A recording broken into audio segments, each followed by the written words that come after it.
Hello friends, welcome back to my channel. तो आज मैं आपको एक्सप्लेन करने वाला हूँ 2001 में रिलीज हुई मूवी तुम बिन। चलिए विदाउट वेस्टिंग टाइम इस रोमांटिक ड्रामा मूवी का एक्सप्लेनेशन स्टार्ट करते हैं। तो मूवी स्टार्ट होती है शेखर से, जो अपने घर में बैठ के टीवी देख रहा था, लेकिन उसकी आंख लग गई थी। तो टीवी पे उसका इंटरव्यू आया था, लेकिन वो इतना थका हुआ था कि वहीं पे सो जाता है और वो इंटरव्यू देख नहीं पाता। फिर शाम में उसका फ्रेंड बॉस को आता है, जो कनाडा से आया था। तो शेखर उसे पिक करने के लिए जाने वाला था, लेकिन वो नहीं जा पाता, इसलिए बॉस को उस पर गुस्सा था। फिर शेखर उसे किसी तरह से मना लेता है और शाम में शेखर की अचीवमेंट का सेलिब्रेशन मनाने के लिए सब लोग एक जगह पे मिलते हैं। वहाँ पे सेलिब्रेशन पार्टी चल रही थी, तभी वहाँ पे अमर आता है, जो कनाडा से आया था, कैलगरी से। तो वो स्पेशली शेखर से मिलने के लिए आया था। वहाँ पे वो उसे अपना कार्ड देता है और कहता है कि तुम जिस तरह से बिजनेस चलाते हो, मैं भी वैसा ही कनाडा में एक छोटा सा बिजनेस चलाता हूँ। और अमर शेखर से कहता है कि तुम मेरा बिजनेस देखने के लिए जरूर आना। फिर ऐसे ही बातचीत में उन दोनों की अच्छी दोस्ती हो जाती है, जिसके बाद अमर शेखर से कहता है कि अगले हफ्ते मेरी शादी है और तुम्हें जरूर आना है। और अमर शेखर से शर्त लगाता है कि तुम कनाडा जरूर आओगे। फिर अमर वहाँ से चला जाता है, क्योंकि रात के 2 बजे की उसकी फ्लाइट थी, लेकिन एयरपोर्ट से पहले उसकी कार खराब हो जाती है। तो अमर का ड्राइवर कहता है कि यहाँ पे एयरपोर्ट पास में ही है, तो तुम चलते हुए जा सकते हो। इसलिए अमर अपनी बैग लेकर चलता हुआ फुटपाथ से जाने लगता है। और फिर पार्टी खत्म करके शेखर और बॉस को भी अपनी कार में बैठकर अपने घर जा रहे थे, लेकिन तभी शेखर के सामने एक कुत्ता और एक लड़की भागते हुए आ जाते हैं। तो उन्हें बचाने के चक्कर में शेखर अपनी कार फुटपाथ पर चढ़ा देता है और सीधी वो जाकर अमर से टकराती है, जिसमें अमर की ऑन द स्पॉट डेथ हो जाती है। फिर जैसे ही ये बात शेखर और बॉस्को को पता चलती है, तो शेखर बहुत ही इमोशनल हो जाता है, क्योंकि अमर को उसकी मंगेतर का कॉल आया था। तो उसकी बातें शेखर सुन लेता है, लेकिन बॉस्को उसे वहाँ पे रुकने नहीं देता और अमर को वहीं पर छोड़कर शेखर और बॉस्को घर भाग आते हैं। फिर बाद में जब यह बात पुलिस को पता चलती है, तो इंस्पेक्टर डिमेलो वहाँ पे आते हैं। तो पहले तो वो सारी पब्लिक को वहाँ से हटा देते हैं। तो उसके आई कार्ड्स और बैग चेक करने पर पता चलता है कि लड़का एनआरआई है और कनाडा से आया है। तो उसके घर वालों को कांटेक्ट करते हैं और उन्हें इंडिया बुला लेते हैं। और अगले दिन अमर के पापा इंडिया आकर उसकी डेड बॉडी लेकर चले जाते हैं। इधर शेखर का फ्रेंड बॉस को उसके सारे कपड़े जला देता है और कार भी ठिकाने लगा देता है, ताकि पुलिस को पता न चले कि ये खून शेखर से ही हुआ है। लेकिन शेखर बहुत ही डिप्रेस्ड और मायूस हो चुका था, क्योंकि उसे पता था उसने बहुत ही बड़ी गलती की है, लेकिन उसमें इतने गट्स नहीं थे कि वो जाकर पुलिस को सरेंडर करे। फिर कुछ दिनों बाद उसका फ्रेंड बॉस को भी कनाडा के लिए निकल जाता है, लेकिन शेखर के दिमाग से वो एक्सीडेंट निकल ही नहीं रहा था और कंटिन्यूअसली उसके कानों में पिया की आवाज बजती थी, जो कि अमर की मंगेतर थी। तो वो एक शायरी सुना रही थी, तो वही शायरी उसे बार बार याद आ रही थी। और अमर ने उसके साथ शर्त लगाई थी कि तुम एक दिन कनाडा जरूर मुझसे मिलने के लिए आओगे। फिर उससे रहा नहीं जाता और दिवाली खत्म हो जाने के बाद शेखर कनाडा चला जाता है। वहाँ पे बॉस्को उसे पिक करने के लिए आया था। तब शेखर बॉस्को से कह रहा था कि मैं अमर के घर वालों से मिलूंगा और जो कुछ भी हुआ है मैं उन्हें बताऊंगा और माफी मांगूंगा। फिर बाद में वो मुझे जो भी सजा देंगे मुझे मंजूर होगी। तो अगले दिन शेखर अमर के घर पर चला जाता है, लेकिन वहाँ पर उसके पापा थे। तो अमर के जाने के बाद उसके पापा की हालत बहुत ही खराब हो चुकी थी। वो कुछ सुन नहीं सकते थे, बात नहीं कर सकते थे और व्हीलचेयर रिडन हो चुके थे। लेकिन ये बात शेखर को पता नहीं थी। तो शेखर उनके सामने गिड़गिड़ाता है और जो कुछ भी हुआ वो उनसे बताता है और उनसे माफी भी मांगता है, लेकिन वो कुछ नहीं कहते। और उनसे सब ये बात बताकर शेखर वहाँ से चला आता है, तो उसका भी मन थोड़ा सा हल्का होता है। फिर वहाँ से वो शाइन इंडस्ट्रीज के ऑफिस चला जाता है। तो वहाँ पे वो पिया को देखता है। तो वहाँ पे बैंक वाले आए थे और कह रहे थे कि अगर 30 दिनों के अंदर तुमने लोन की इंस्टॉलमेंट नहीं भरी तो तुम्हारी सारी प्रॉपर्टी जब्त हो जाएगी। तो ये सुनकर पिया भी बहुत इमोशनल हो गई थी और वो रो रही थी। तो शेखर से भी पिया की ये मायूसी देखी नहीं गई, इसीलिए अगले दिन शेखर ऑफिस चला जाता है और पिया से कहता है कि मुंबई में मेरी अमर के साथ मुलाकात हुई थी और अमर ने मुझे ज्वाइन करने के लिए कहा था कंपनी में। तब पिया कहती है कि हमारी कंपनी अब डूब चुकी है और मैं अब तुम्हें एज ए एम्प्लॉय नहीं रख सकती, तुम यहाँ से चले जाओ। लेकिन शेखर नहीं मानता और अगले दिन फिर से एज ए एम्प्लॉय वहाँ पर आता है और काम करने लगता है। अमर के कंपनी के सारे एम्प्लॉयज छोड़ के चले गए थे और पिया अकेले ही पूरा ऑफिस संभालती थी। लेकिन फिर भी पिया अपना सारा फ्रस्ट्रेशन शेखर पर उतरती है और उसे ऑफिस से जाने के लिए कहती है। फिर शाम में जब वो घर पर आती है, तो अमर की बहन मिली और अमर की मम्मी के साथ वो बात कर रही थी। तब वो उसे कहते हैं कि तुम्हें उसे एक चांस देना चाहिए, क्या पता वो कंपनी को फिर से अच्छे से चला सके, और तुम्हें भी अपने आप को और एक चांस देना चाहिए। कितने दिनों तक अमर की ही बेवा बनकर ऐसे ही हमारे घर में रहोगी? तुम्हारे सामने तो पूरी जिंदगी पड़ी है, तुम्हारे लिए मैं ही अच्छा सा लड़का ढूंढकर तुम्हारी शादी करवा दूंगी। फिर पिया को लग रहा था कि मैंने शेखर को इतना डांटा है तो कल शेखर नहीं आएगा, लेकिन पिया के आने से पहले ही शेखर ऑफिस पर आ चुका था और वो काम भी स्टार्ट कर देता है। तो उन्हें फर्स्ट टेंडर भी शेखर की वजह से मिल जाता है और उनके कंपनी का काम स्टार्ट हो जाता है।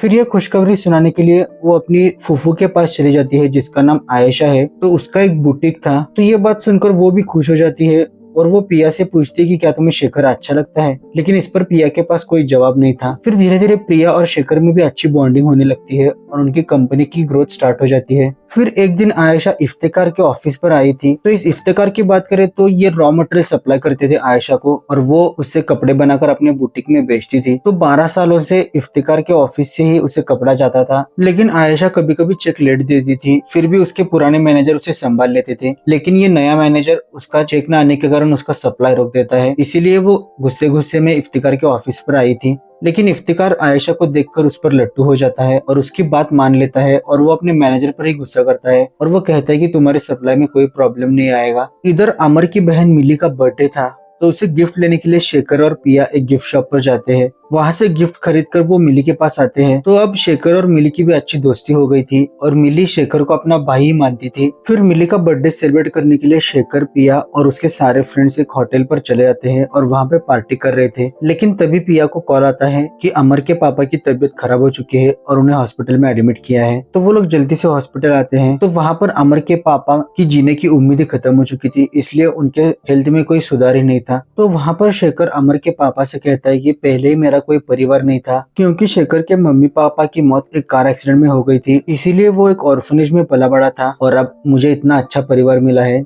तो तुम भी जल्दी से ठीक हो जाओ। और मैंने ऑलरेडी एक बार कन्फेस किया है और मुझ में और हिम्मत नहीं है कि एक बार मैं फिर से पूरे फैमिली के सामने कन्फेस करूं। फिर रात में शेखर और पिया भी हॉस्पिटल पर ही रुके थे। तो यहाँ पर भी उन दोनों के बीच में नजदीकियां बढ़ रही थी और वो दोनों भी एक दूसरे को लाइक करने लगे थे। अब धीरे धीरे अमर के पापा की भी तबीयत ठीक हो रही थी और इधर ऑफिस में भी पिया और शेखर अच्छे से काम कर रहे थे। तभी उन्हें एक दिन एजी कंपनी से एक फैक्स आता है। तो उनके साथ शाह कंपनीज की एक मीटिंग थी। तो शेखर और पिया दोनों मिलकर एजी कंपनी के ऑफिस पर चले जाते हैं। तो उस एजी कंपनी का हेड था अभिज्ञान और वो बहुत ही अच्छे से अपनी कंपनी को संभाल रहा था और साल प्रति साल उसकी कंपनी के प्रॉफिट बढ़ते ही जा रहे थे। फिर जब शेखर और पिया उनके ऑफिस पर आते हैं तो अभी पिया को देख लेता है और वो देखते ही उसे लव एट फर्स्ट साइट हो जाती है। इसके बाद शेखर अपना प्रेजेंटेशन अभी को दिखाता है तो अभी को भी उसका प्रेजेंटेशन अच्छा लगता है और उनकी डील हो जाती है। अब एजी कंपनीज और शाह इंडस्ट्रीज दोनों मिलकर काम कर रहे थे। फिर एक दिन अभी शेखर को कॉल करता है और बताता है कि वो एक नया ऑफिस कैलगरी में ओपन कर रहा है और उसने पिया और शेखर को इनवाइट किया है। तो शाम में पिया और शेखर वहाँ पर चले जाते हैं। तो वहाँ पर अभी शेखर से कहता है कि क्या तुम पिया से प्यार करते हो। इस पर शेखर ना कहता है, लेकिन अभी कहता है कि मुझे तो ऐसा नहीं लगता। तो यहाँ पर शेखर को भी पता चलता है कि अभी पिया को लाइक करने लगा है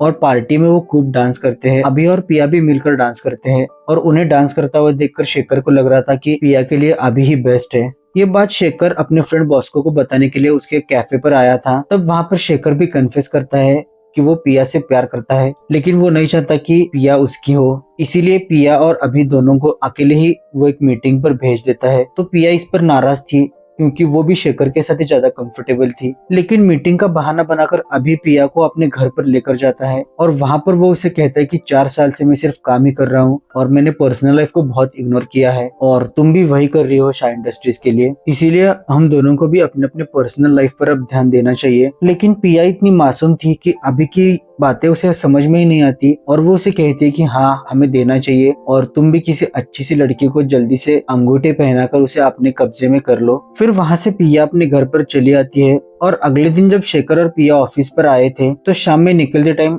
शेखर पिया को बुलाने के लिए उसके कैबिन में आता है, लेकिन वो काम कर रही थी और वो कहती कि 1-1.5 घंटे में मैं निपटा कर चली आऊंगी, तुम घर चले जाओ। लेकिन शेखर वहीं पर कार में उसका इंतजार कर रहा था और पिया को इतना टाइम लगा कि वो काम करते करते वहीं पर सो गई और शेखर भी कार में ही सो गया। तो अगले दिन मॉर्निंग में जब पिया नीचे आई तो वो देखती है कि शेखर कार में ही सोया था। तो ये देखकर पिया को भी अब शेखर पर प्यार आने लगा था कि वो कितना केयरिंग है, डेडिकेटेड है और कंपनी को आगे बढ़ाने के लिए दोनों ही एकजुट कर काम कर रहे थे। इधर इफ्तिकार भी आयशा को प्रपोज कर देता है और उन दोनों की शादी हो जाती है। लेकिन अभी तक शाह इंडस्ट्रीज की हालत वैसी ही थी, तो ज्यादा कुछ ग्रोथ नहीं था क्योंकि उनकी शेयर की कीमत बहुत ही डाउन थी और कंपनी पर बहुत ही कर्जा था, इसलिए लोगों का ट्रस्ट बिल्ड नहीं हो रहा था। इसी बात को लेकर अभी एक प्रपोजल लेकर आता है और वो कहता है कि मैं तुम्हारे कंपनी में 40% का हिस्सेदार बनूंगा और मेरे कंपनी की रेपुटेशन अच्छी है, तो 40% शेयर खरीदने के बाद तुम्हारी कंपनी की प्राइस भी स्टॉक मार्केट पर बढ़ जाएगी और इस 40% स्टेक के पैसे से तुम अपना सारा कर्जा चुका सकती हो। तो ये बात सुनकर पिया कहती है कि मैं सारे बोर्ड मेंबर्स की मीटिंग बुलाऊंगी और उसी में हम डिसाइड करेंगे। सो पिया को इम्प्रेस करने के लिए अभी से जो कुछ भी हो रहा था वो कर रहा था, लेकिन बोर्ड मीटिंग में शेखर और सारे बोर्ड मेंबर्स का यही कहना था कि हम किसी तरह से कंपनी को कुछ सालों में ऊपर लाएंगे और हमें अपना 40% स्टेक बेचने की कोई जरूरत नहीं है। इस बात पर पिया गुस्सा करती है और कहती है कि मैं ये स्टेक बेचना चाहती हूँ और कंपनी को डेट फ्री करना चाहती हूँ। ऐसा कहकर वो मीटिंग से चली जाती है। फिर बाद में जब शेखर पिया से मिलने के लिए आता है तब वो बताता है कि सारे बोर्ड मेंबर्स की यही राय है कि हमें ये स्टेक बेचना नहीं चाहिए और मेरा भी यही सजेशन है। तो प्रिया भी उस पर गुस्सा करती है और कहती है कि मुझे शाह इंडस्ट्रीज उसी बुलंदी पर चाहिए जब अमर था और उसके लिए मैं कुछ भी कीमत देने के लिए तैयार हूँ और अगर तुम इसमें मेरा साथ देना चाहते हो तो दे सकते हो और ना चाहते हो तो मुझे छोड़कर भी जा सकते हो। तो ये बात सुनकर शेखर बहुत हर्ट होता है और जाते जाते वो एक बात कहता है कि मंजिल पर पहुंचने की खुशी तभी होती है जब हम सफर साथ हो। ऐसा कहकर वो वहां से चला जाता है और अपनी पैकिंग स्टार्ट कर देता है। जाने से पहले वो अमर के घर वालों से भी मिलता है, लेकिन ये बात शेखर पिया को नहीं बताता और एयरपोर्ट के लिए निकल जाता है। तो जब ये बात फूफू को पता चलती है तो वो पिया से मिलने के लिए उसके ऑफिस पर आती है। यहाँ पर शाह इंडस्ट्रीज और अभी के बीच में मर्जर की साइन होने वाली थी, लेकिन फूफू पिया को रोकती है और कहती है कि शाह इंडस्ट्रीज आज जो भी है वो शेखर और तुम्हारे वजह से ही है और शेखर तुम्हें छोड़कर इंडिया वापस जा रहा है। तो ये सुनकर पिया भी इमोशनल होती है और उसे रोकने के लिए एयरपोर्ट पर जाती है। वहाँ पर वो शेखर को रोकना चाहती थी और अपने दिल की बात भी वहाँ पर वो उसे बता देती है, लेकिन शेखर कहता है कि मैं तुमसे प्यार नहीं करता। ऐसा कहकर वो फ्लाइट में बैठ जाता है, लेकिन तभी वहाँ पर पुलिस इंस्पेक्टर डिमेलो भी वहाँ पर आ जाते हैं और वो शेखर को अरेस्ट करके कनाडा में रखते हैं और अगले दिन वो उसे इंडिया ले जाने वाले थे क्योंकि उसके खिलाफ पुख्ते सबूत मिल गए थे पुलिस को। इधर पिया वापस अपने ऑफिस पर आती है और पेपर्स पर साइन करती है। फिर बाद में अभी पिया को प्रपोज कर देता है और घर वालों के सामने ही वो अपनी एंगेजमेंट कर देते हैं। इधर इंस्पेक्टर डिमेलो शेखर और बॉस को